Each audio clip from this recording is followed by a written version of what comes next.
It's been 2 weeks since Falcon Heavy has had its debut, and here are some thoughts of mine about its impact in the future and some other launches, now on K-News.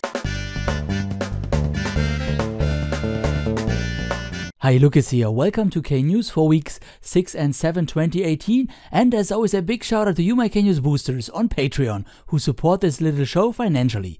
Thanks for your trust. Falcon Heavy's maiden flight was on February 6th and I actually made a special episode about it, so feel free to watch that for more details on the launch itself. Here just a quick recap and some thoughts about Falcon Heavy and its future. On top was Elon Musk's Tesla Roadster, which was shot into deep space as a dummy payload. Its batteries died 12 hours into flight, so this is one if not the last picture we will ever get to see from Starman. Yep, there will be no deep space photography, but that was expected. I think an underrated lesson learned from Starman is that it doesn't require fancy materials to build a spacecraft. The Tesla was a regular production model and, well, while it will not last forever, it will certainly stay intact for years to come. Cheap and reusable heavy-lift rockets like Falcon Heavy or Blue Origin's upcoming New Glenn will, in my opinion, not only have a heavy impact on the rocket business, but also on the satellite market. A drop in launch cost and increase in launch cadence will inevitably mean that you can also build satellites out of regular, easy accessible materials. The financial risk decreases and you can also launch more often for the same price.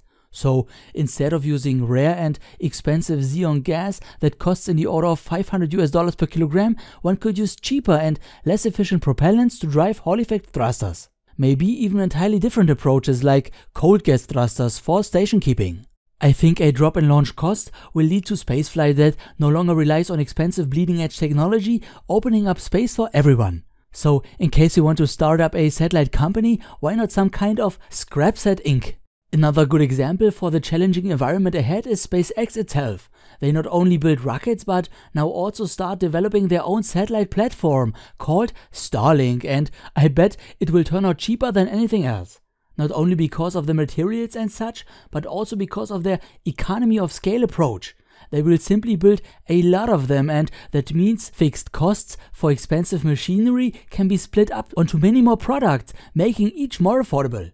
However, more on that in the next video, where I will cover SpaceX's recent Falcon 9 launch with their first pair of Starlink satellites. Next up to launch was a Long March 3B for China in Xichang on February 12th. Its destination was a medium Earth orbit with an altitude of approximately 25,000 kilometers. The payload were yet again another pair of Beidou 3 navigation satellites. These do not sit in a specific spot in the sky like those TV ones, but instead slowly circle Earth on their very high orbits. You need at least 4 of them above you to precisely track your location, but of course, the more the better if your device supports that. Long March 3B is one of China's don't breathe this rockets, burning hypergolics on all its stages, even the strap-on boosters. If everything goes according to plan, China will launch 40 rockets this year, which is double of that last year, and that means more and more of these stages drop over populated areas. While the people are told to clear the drop zones during launch, apparently many just don't and instead wait for them to crash so they can record it on video.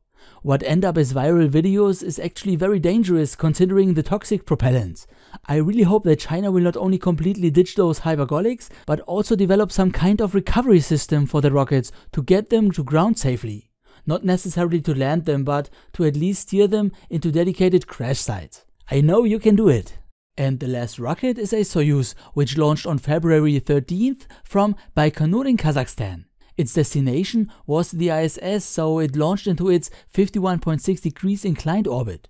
Up top was an unmanned Progress spaceship carrying cargo to the station. According to RussianSpaceweb.com, the 2.5 metric ton cargo consists mostly out of fuel for the station, water and compressed air, food, towels and all sorts of supplies for the astronauts. But there are also things to keep the station up and running, like new hardware and such. Similar to Chinese rockets, Soyuz boosters also drop on land, but they are non-toxic and also drop in the now by snow-covered desert. I recently covered Russia's plan to develop a reusable rocket called Corona.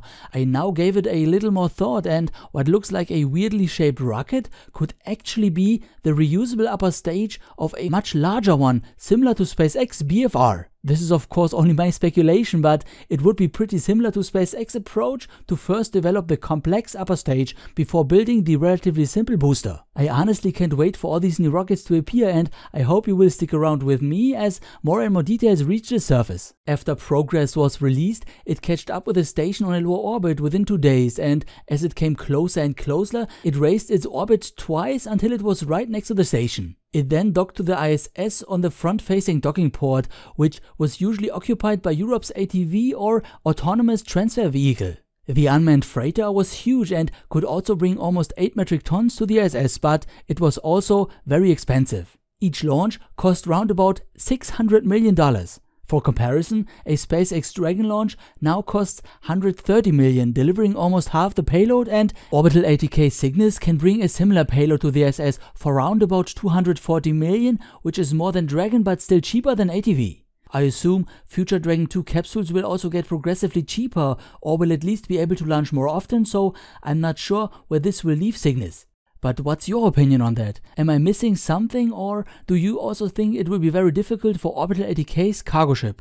So far, there are 3 more missions ahead up until 2019, so there is some time left to figure something out to reduce cost. Okay, that shall conclude this week's episode, and I hope to see you next one if you like. Auf Wiedersehen and thank you for watching.